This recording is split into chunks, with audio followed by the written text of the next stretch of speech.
Hello and welcome to CNBC TV 18's special presentation from the Global Aviation Summit. The two-day-long event was inaugurated by the Union Minister for Civil Aviation, Suresh Prabhu, earlier in the day in Mumbai. The event is being attended by a lot of industry players and policy makers across the global space. We caught up with the Minister of State for Civil Aviation, Jayant Sinha, and the Civil Aviation Secretary, R.N. Chaubey. Here are some of the highlights of those conversations. So Mr. Prabhu spoke of a very important thing about how we are looking to come up with a mission of making India a hub. That has been said for a very long time that India lacks that. I know you can't give us a lot of details, but some instance of what we are really looking at in that model. We are already progressing very well towards making some of our major airports as hubs. So Delhi, of course, has added many international destinations. Mumbai has had many destinations but has not been able to add too many because of obviously capacity constraints. But it is Bangalore that is coming up very quickly that I think is going to become another major global hub for India. Bangalore is adding a second runway and a second terminal. And what is very important is that we have to design our terminals to enable transfers. So whether it is a domestic to domestic transfer, domestic to international, international to international, all of these transfers have to be facilitated in our terminals, and that's what enables a global hub to be established. At the same time, our airlines also have to be able to put a number of flights to many of these destinations, and increasingly as our Indian carriers add international destinations, they will also be able to enable a global hub to happen. All of these have been underway over the last few years, but particularly with the design of the new terminals in Bangalore and Delhi and then the growth of Navi Mumbai, we will certainly be able to establish some of our airports as major global hubs. Will there be policy assistance from the government on the same as well? And what can we do? Assistance that we are providing is to be able to support our industry in every way possible to make investments attractive. And so we are working on all of these policies. Many of them have already been enabled through the National Civil Aviation Policy. Jayant, you spoke about the industry growth, but do you think that the fuel price when it went up was a bit jarring in the growth? And how do you see that right now? Because Jet Airways, as we see, is bleeding, and it has had an impact on the growth which we were expecting for the industry. Fuel prices have been volatile for decades now, and everybody that operates in the airline industry understands that they have to take appropriate hedging and risk mitigation measures when it comes to fuel prices. So the best airlines, the best carriers are appropriately hedged. They know exactly how to manage that volatility. Are you comfortable with the current pricing right now? As a minister, are you not concerned with the kind of volatility? We would like oil prices to be as low and stable. Of course, that's what we would like, but these prices are set through global markets, so we have to be able to handle any ups and downs. Last question from my side, sir. Speaking about Air India privatization, we have been speaking about the subsidiaries now going for privatization as soon as possible. The EOI is supposed to come. What is the update there? We are proceeding forward. The group of ministers has made certain decisions with respect to the disinvestment of subsidiaries. That process is underway, and let us wait for the results to come in. Thank you, sir. So we are looking at a double-digit growth, but that growth has been loss-making growth till now. What are the changes that we will see in 2019? You see, it has been loss-making mainly because of two reasons. Firstly, the oil prices had gone up, and secondly, the devaluation of rupee.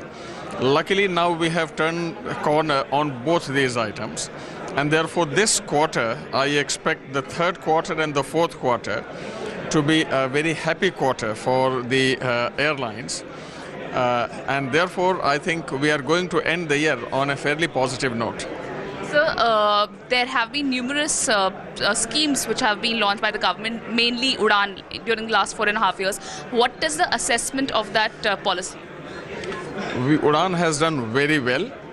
It is not as if there are no failures. Of course, there are some routes and some airlines to whom the UDAN routes were awarded and they could not start the operations satisfactorily. But those failures are few and far in between. And overall, UDAN has been a hugely successful scheme. Not only because it has connected some of the smaller towns and cities, but more because it has opened up a completely new market which was hitherto unexplored by the conventional aviation companies. That's the biggest gain out of UDAN scheme. So, question on the airlines front. We see that a lot of players are bleeding right now. What do you think is the way forward for those players? As I said, the third and the fourth quarters the airlines would be doing much better than what they were doing earlier. So it may not be correct to say that all the airlines are bleeding. The first two quarters were a challenge because of the reasons which I mentioned earlier, and I think we are going to have overall a fairly decent 2018-19. And so what about Jet Airways? What about your it? Understanding of the airline's current situation? The airline is facing difficulties, and we acknowledge that. And already the airline is taking steps.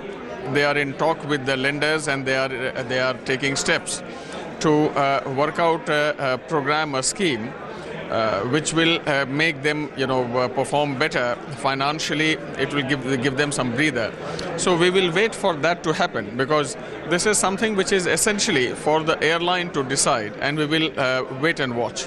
And so DGCA today has said in a report that non-payment of salaries is being looked at as a safety threat for the passengers. What are your comments on that?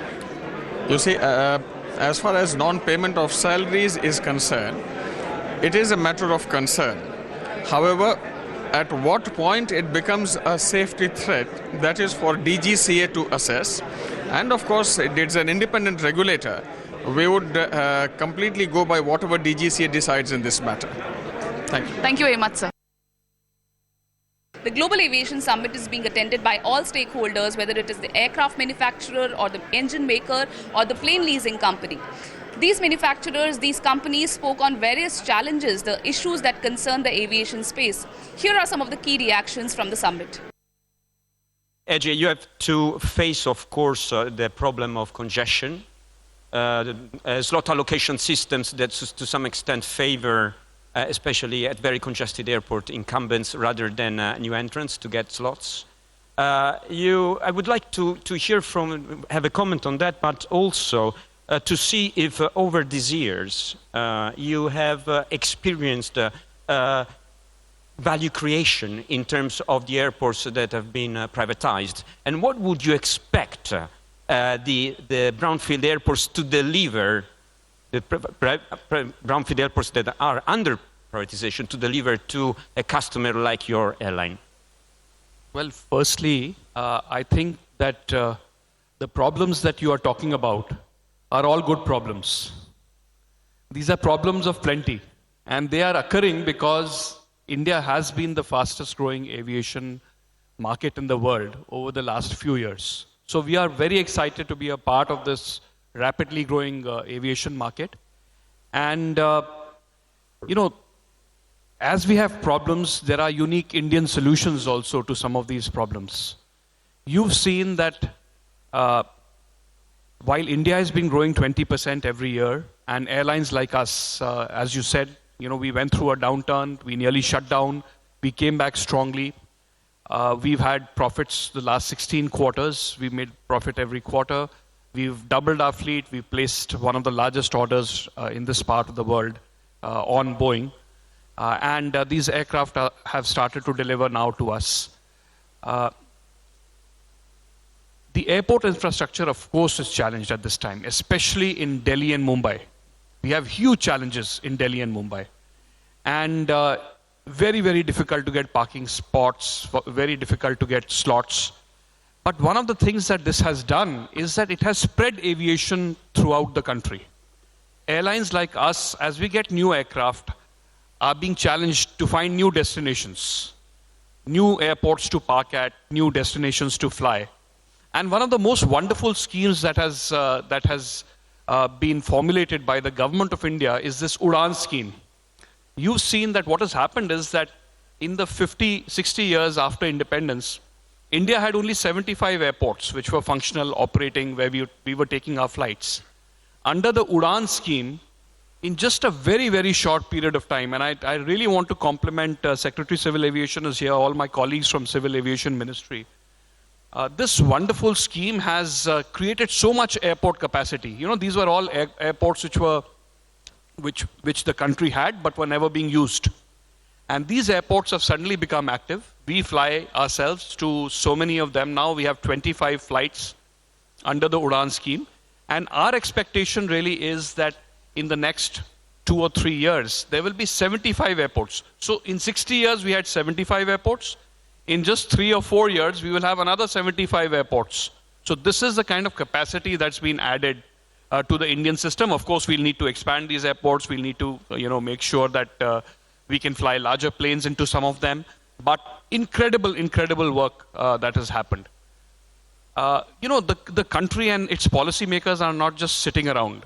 We are trying to find solutions to problems, including, I know, the wonderful work that Delhi is trying to do, that Mumbai is trying to do, build new airports.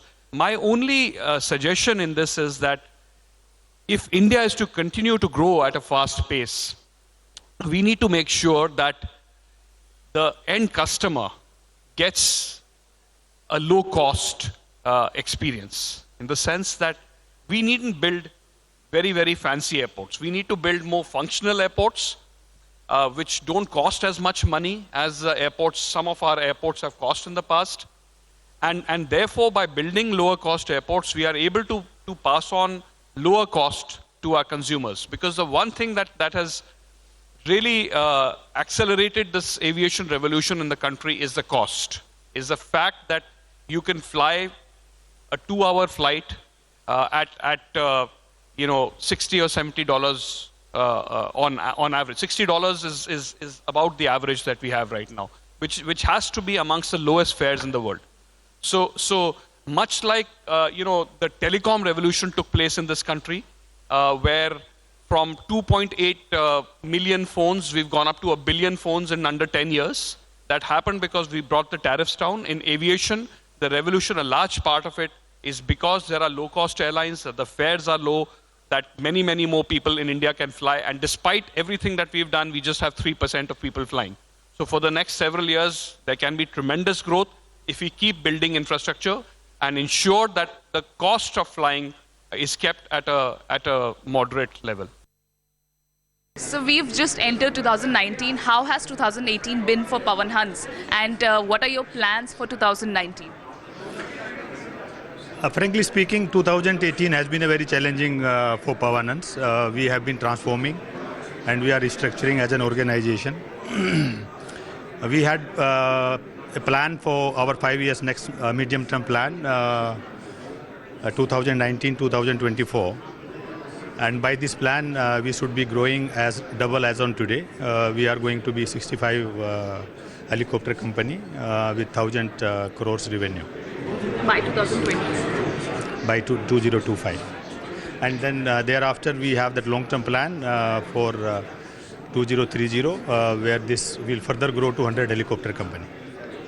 So with the entire discussions on divestment going on, the financial bids getting assessed right now, what is the mood of the organization? As I had told you that we had been working on this project from last 1.5 years now, and it is in the process of the final stage. Hopefully by this financial year we should be closing this process.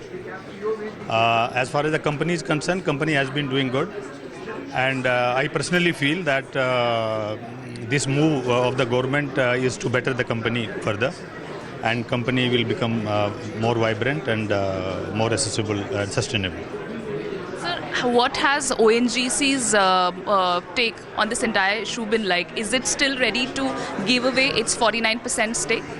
ONGC is on board in the process, and that we see that how it will go forward from there.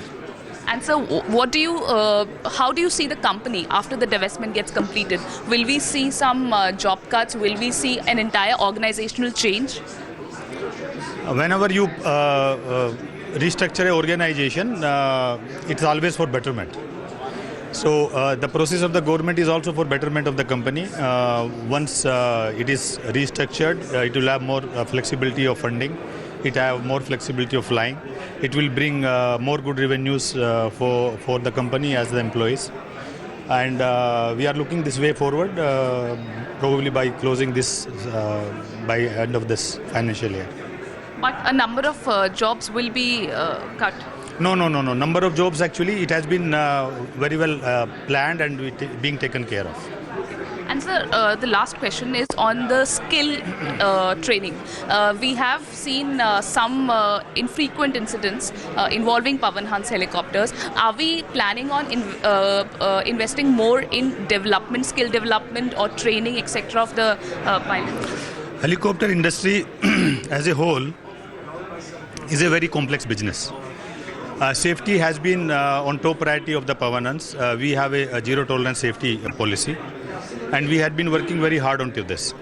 As regard to incidents, you say we are flying almost 50 aircrafts around the country, and we are flying in most difficult areas, starting from Leh to Lakshadweep to Port Blair, over the seas in complete northeast. So flight operations have been very difficult, and we as a government company as on today, we had been taking all these tasks into even flying into the disturbed areas of the state of Maharashtra and other places. We already have established a safety directorate, safety directorate, and we have done a lot of international safety audits this year. And we had, as a company, has been found good company, and we will further improve upon this, because safety is a regular process for improvement, and we are very conscious about that. So what about UDAN operations? When are they going to be? UDAN operations are already in place. Actually, we are just waiting that infrastructure to be getting ready by the state governments. So as soon as the infrastructure is ready, we will be launching soon. Any timelines? Hopefully, February, March, we are trying to work upon. If the infrastructure is ready, we will be doing that.